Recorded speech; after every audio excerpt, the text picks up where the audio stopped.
সাকিব আল হাসানের পরিচয় দুইটা, এটা আমাদের মনে রাখতে হবে। খেলোয়াড় হিসেবে একটা পরিচয়, আরেকটা হচ্ছে ওনার রাজনৈতিক পরিচয়। তো সেক্ষেত্রে জনগণের যদি কোথাও ক্ষোভ থাকে, সেটাকে তো আমাকেই রিডিউস করতে হবে আমার কথা দিয়ে।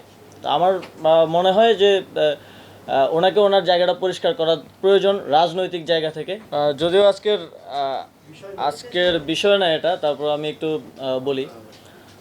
আর বিসিবি এ বিষয়ে হয়তো একটা বক্তব্য দিয়েছে এবং রাষ্ট্রের জায়গা থেকে রাষ্ট্র প্রত্যেক নাগরিককেই নিরাপত্তা দিতে বাধ্য, এবং সেটা আমরা তো অবশ্যই করব। এখানে সাকিব আল হাসানের পরিচয় দুইটা, এটা আমাদের মনে রাখতে হবে। খেলোয়াড় হিসেবে একটা পরিচয়, আরেকটা হচ্ছে ওনার রাজনৈতিক পরিচয়।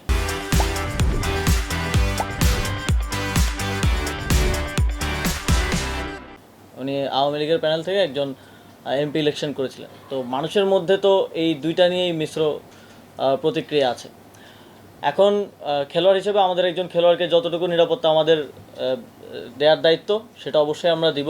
তিনি দেশে আসলে আমরা সেটা দিব, এবং তার নামে যে মামলাটা হয়েছে, হত্যা মামলা, সেটার বিষয়ে আমরা ইতিমধ্যেই বলেছি, ইতিমধ্যেই আইন মন্ত্রণালয়ও বলেছে যে সংশ্লিষ্টতা না থাকলে প্রাথমিকভাবেই নামটা বাদ দেওয়া হবে।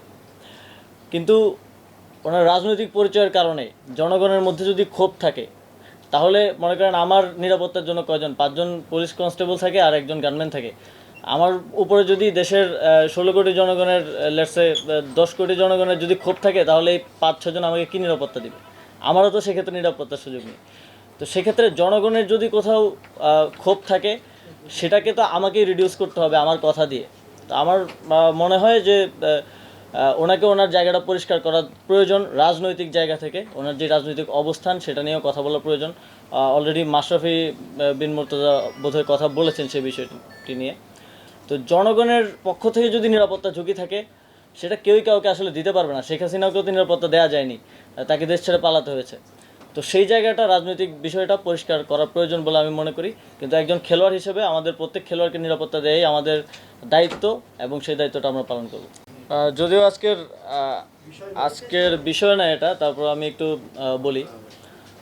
আর বিসিবি এ বিষয়ে হয়তো একটা বক্তব্য দিয়েছে এবং রাষ্ট্রের জায়গা থেকে রাষ্ট্র প্রত্যেক নাগরিককেই নিরাপত্তা দিতে বাধ্য, এবং সেটা আমরা তো অবশ্যই করব। এখানে সাকিব আল হাসানের পরিচয় দুইটা, এটা আমাদের মনে রাখতে হবে। খেলোয়াড় হিসেবে একটা পরিচয়, আরেকটা হচ্ছে ওনার রাজনৈতিক পরিচয়। উনি আওয়ামী লীগের প্যানেল থেকে একজন এমপি ইলেকশন করেছিলেন। তো মানুষের মধ্যে তো এই দুইটা নিয়েই মিশ্র প্রতিক্রিয়া আছে। এখন খেলোয়াড় হিসেবে আমাদের একজন খেলোয়াড়কে যতটুকু নিরাপত্তা আমাদের দেওয়ার দায়িত্ব, সেটা অবশ্যই আমরা দিব। তিনি দেশে আসলে আমরা সেটা দিব, এবং তার নামে যে মামলাটা হয়েছে, হত্যা মামলা, সেটার বিষয়ে আমরা ইতিমধ্যেই বলেছি, ইতিমধ্যেই আইন মন্ত্রণালয়ও বলেছে যে সংশ্লিষ্টতা না থাকলে প্রাথমিকভাবেই নামটা বাদ দেওয়া হবে।